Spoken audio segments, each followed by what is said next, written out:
강한 리더십 표방, 이해찬 당대표 체제, 고위 당정청 정례와 총리 시절. 매주 토요일 고위 당 정청 직접 주재 전례 주목, 서울는 연합뉴스, 김. 남권 기자는 더불어민주당 이해찬 대표 체제 출범과 동시에 여당이 당청 관계의 고삐를 강하게 틀어쥐고 나섰다. 이 대표가 전당대회 선거전 내내 강조한 강한 리더십을 바탕으로 강한 여당으로 거듭나는 모습이다. 당이 안 보인다는 얘기가 나올 정도로 청와대의 무게중심이 쏠렸던 당. 정청 관계에서 주도권이 서서히 당으로 넘어올지 주목된다. 최고위원회의. 발언하는 이해찬 대표, 서울는 연합뉴스, 김현태 기자는 더불어민주당 이해찬 신임 당 대표, 가운데 가 27일 오전 국회에서 열린 최고위원회의에서 발언하고 있다. 2018년 8월 27일 mtkht_yna.co.kr 이 대표는 취임 후 첫 공식 일정을 소화한 27일 고위 당 정청 정례화를 공개적으로 언급하면서 강한 당대표의 면모를 유감없이 발휘했다. 이 대표는 이날 국회에서 문희상 국회의장을 예방한 자리에서 민생 문제 등을 해결하기 위해 당정협의회를 정례화해서 논의할 필요가 있다고 말했다.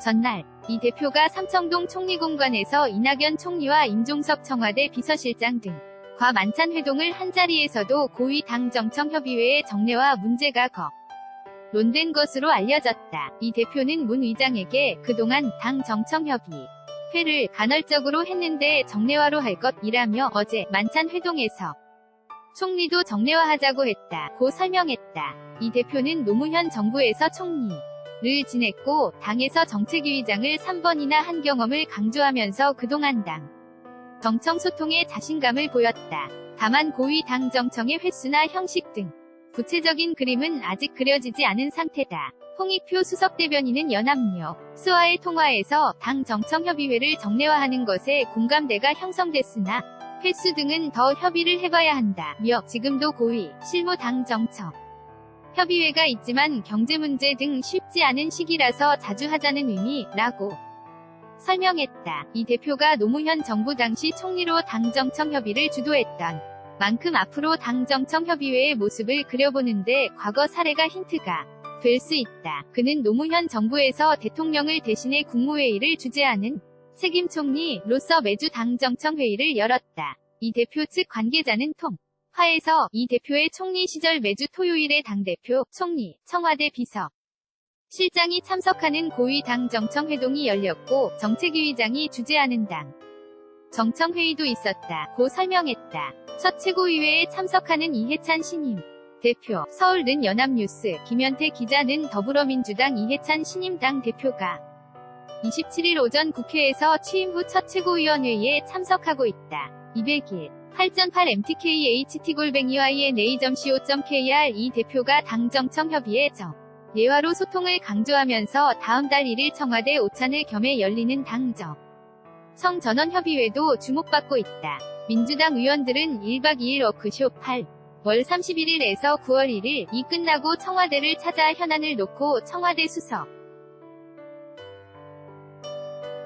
국무위원들과 의견을 나눈다. 소득주도성장, 혁신성장 등 문재인 정부의 경제정책과 한반도 평화 문제 등이 주요 의제로 다뤄질 전망이다. 이 대표 각 강한 여당을 부각하면서 당청 관계의 지형이 새로 그려질지도 관심사다. 문재인 정부 출범 초기 대통령에게 힘을 실어주기 위해 당에서 다른 목소리가 나오는 자체를 극도로 자제해왔다면 집권 2년차로 넘어오며 당 내에서도 청와대에 할 이야기는 해야 한다는 반론이 꾸준히 제기된 게 사실이다. 이 때문에 실세 대표인 이 대표가 당 정청 가교 역할을 맡아 조정자로서 중심을 잡아나갈 가능성이 일찌감치 거론돼 왔다. 다만 노무현 정부에서 당청 갈등의 지방선거와 대선, 총선에서 줄줄이 패한 교훈을 누구보다 잘 아는 이 대표이기에 당청 화합과 소통의 방점을 찍을 이란 관측도 나온다. 당 관계자는 통화에서 당청 관계의 소통에 대한 불만이 당내 위원들 사이에 있었다며 힘있는 대표라서 청와대와 정부에 힘을 쓴다는 의미가 아니라 당대표가 당내 의견을 반영해 소통을 강화하는 사원이라고 강조했다. KONG79_yna.co.kr 2018년 8월 2일 7:16시 56분 송고